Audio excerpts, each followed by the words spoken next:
Hello everyone and welcome to this video, and in this video I'm going to give you the detailed explanation on decision boundaries for a linear and a non-linear boundaries for a logistic regression. So without wasting time, let's get into it. So first of all, what is a decision boundary?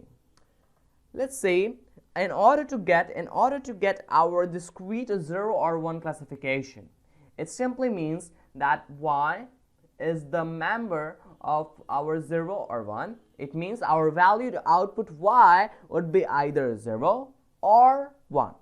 Either 0 or 1. Okay, just writing the short form for that, and we can interpret. It means we can interpret that our hypothesis or translate our hypothesis to this. Okay, what is this here? And again, the one more thing here. Now let me explain you this one.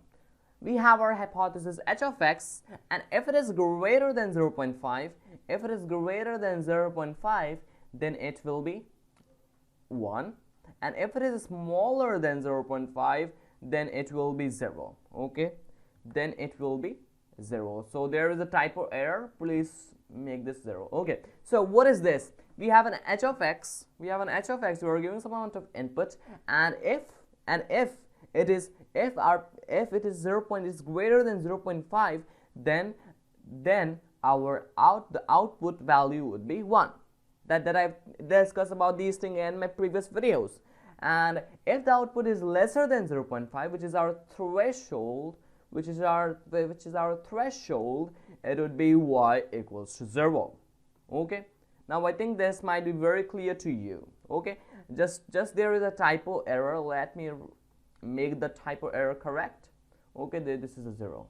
Now we have our hypothesis. We have our hypothesis z of theta transpose x, where our theta transpose x simply means we have the, you can think of it as a theta 0, x0, theta 1, x1, theta 2, x2, etc. of the input features.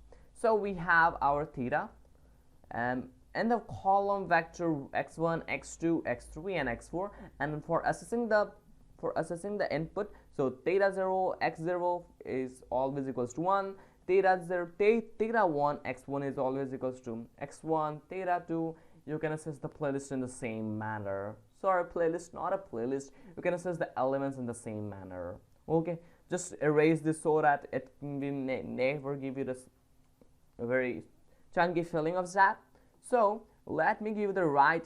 Now we have our hypothesis, which is j of theta transpose x, and where theta transpose x is something like theta equals to the column x1, x2, x3, and you can write any of the inputs. So if it transpose it, if you transpose it horizontally at a 90 degree, it will something like that. So that's why we write theta transpose x. Okay, I think that will give you the slight introduction of this. Now we have j. Now we have j of z. What is this? We have talked about it in my previous video. What is this? This is the sigmoid function. This is the sigmoid or logistic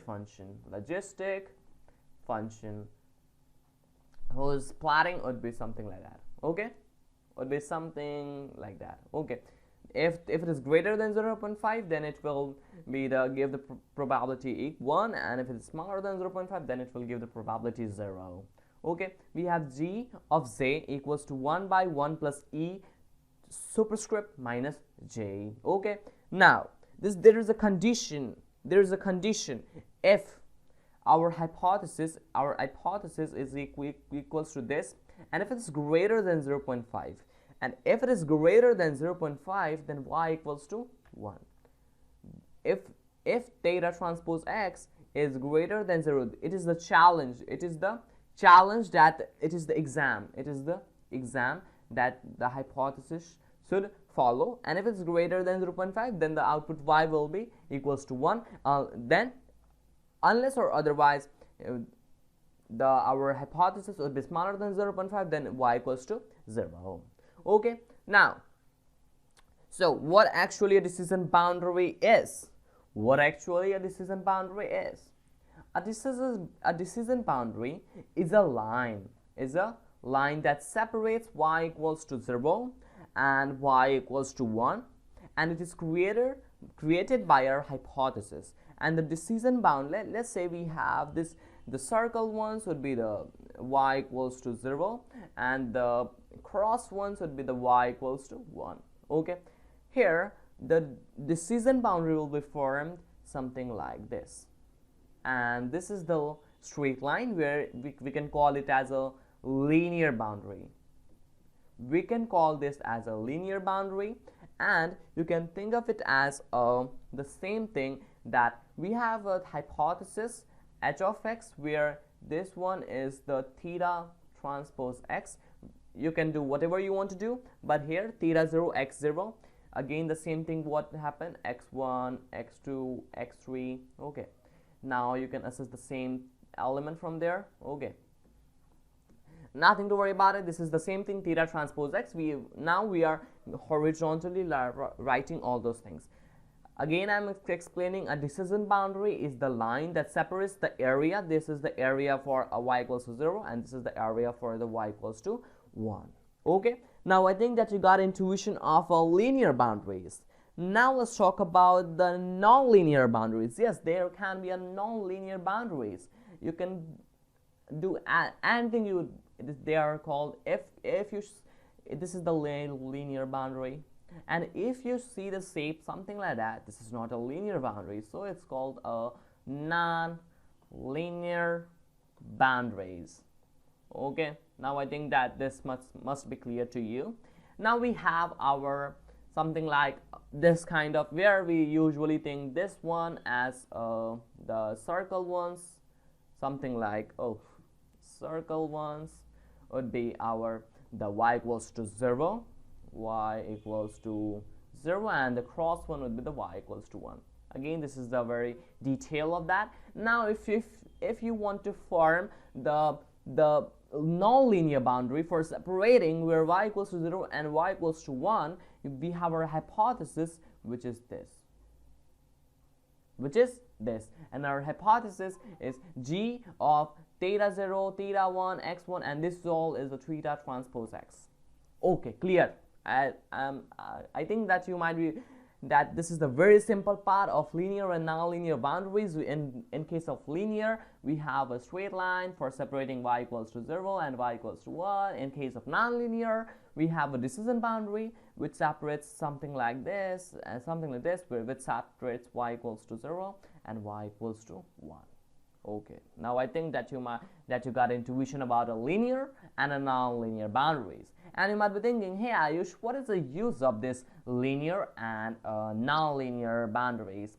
This is very useful when we go to the theoretical part, or as an point of view of interviewing part. Okay, so I think that's it for this video, and I hope that you got intuition about the decision boundaries, and I also hope that you have seen my previous video. If not, the link will be given in the description box below. Okay, so if you're new to the channel, be sure to subscribe this YouTube channel, press the notification bell so that you never miss my videos updates, and please share this video because sharing is caring. So that's it for this video. I'll be meeting up you in the next video. Till then, bye bye.